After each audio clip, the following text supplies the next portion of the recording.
lot of fun here this week. Maybe more fun than they were having as they were figuring out the collective bargaining agreement. Despite strong vocal opposition from several big-name veterans, NFL Players Association Executive Director DeMaurice Smith still expresses confidence that the players are going to approve the proposed CBA. However, he says he understands where the criticism is coming from. Man, democracy's messy. And when you urge your players to become a part of a union, when you decide that instead of having sort of a bubble that excludes people, that you want people to not only become involved in your union, but become reps in your union, to take leadership roles in your union, how could you ever then take a position where you have some sort of adverse feeling about if they express their feelings, right? I mean, can you imagine a world where if we were going through this whole thing and nobody cared?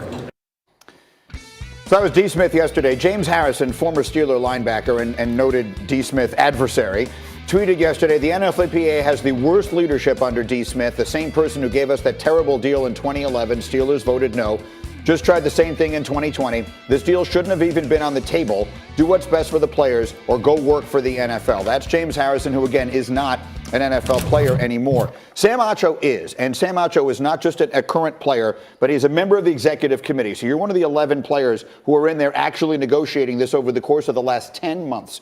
And so that was the primary reason we really wanted to get you in here today with your brother, who's a dear friend to us all here, and just really try and take us inside the room where it happened. So let's start with that. When you hear that kind of very vocal criticism from someone like James Harrison, or the much more measured criticism from Aaron Rodgers and Richard Sherman, what is the reaction? Well, here's the deal. To James, I would say, what do you want? Right? You say, okay, you want to go, and he messed up our deal in 2011, don't sign it in 2020. But what do you want? Here's the deal. The fact of the matter is there's an offer on the table.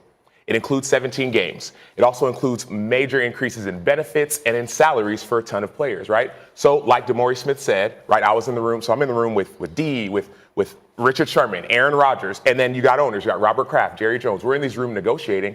Now there's a deal on the table. You make your decision. And what I would say, I voted yes.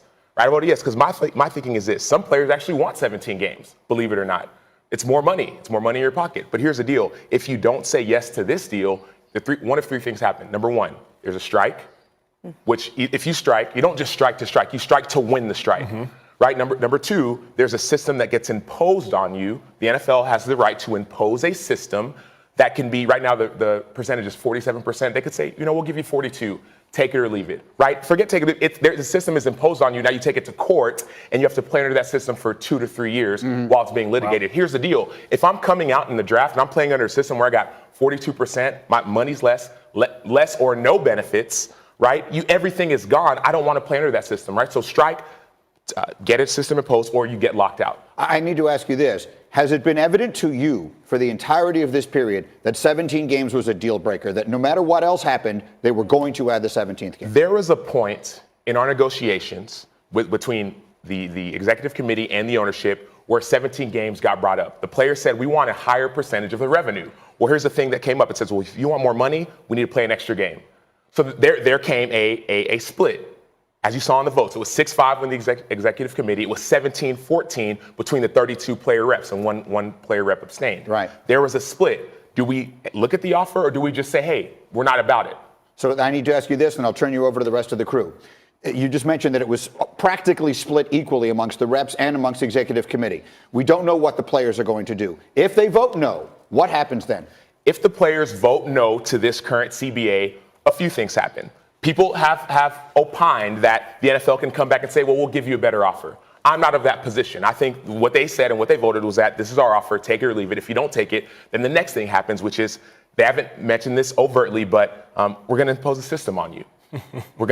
So your benefits will be gone, your percentages will be much lower, and the system will be imposed. And then what happens is the players must decide to strike. And once I said it before, you have to win the strike. And what that means is players, all 1,900 are not showing up to the building. Work is open, I'm not showing up. Not only am I not showing up, I am picketing outside of the stadium, outside of the facility, saying no one comes to work. Can the players survive a strike? I don't believe they can. I don't believe we can. There's so many players. Think about it. You're coming out of college. Here's the deal. There are college players that haven't been a part of the union and that want to play football. There are players in the XFL that aren't in the NFL and want to play football. There are players who used to play that want to play. So the NFL is going to say, okay, great, come, let's get everyone else and we'll be fine. We should point out there is history in this. 1987, there was a player strike. Multiple high-profile players crossed the picket line, and that was the beginning of the end. And do I believe that we are stronger now than we were then? 100%. You've heard it from some of the Pounceys, from Aaron Rodgers. Hey, we've got your back. I believe we're stronger now, but still, 1900 is 1900. Because here's the deal. If you got 53 guys on a team, let's say half of those guys go back and cross the picket line. You're sitting there like, man, I need to go back too. I want to get my check as well. Let's just sign whatever deal we get. Let's sign it and play. So Sam, being on the executive committee, you voted yes to get it ultimately to the players' reps, who then they voted yes for this. When you were voting on this, did you anticipate if it made it down to all 1,900, 2,000 players, did you ultimately think that once it's proposed to them that they'll ultimately approve of it? Well, here's the deal. I wanted to give them the information and the choice. Do I think that the players are gonna approve this deal?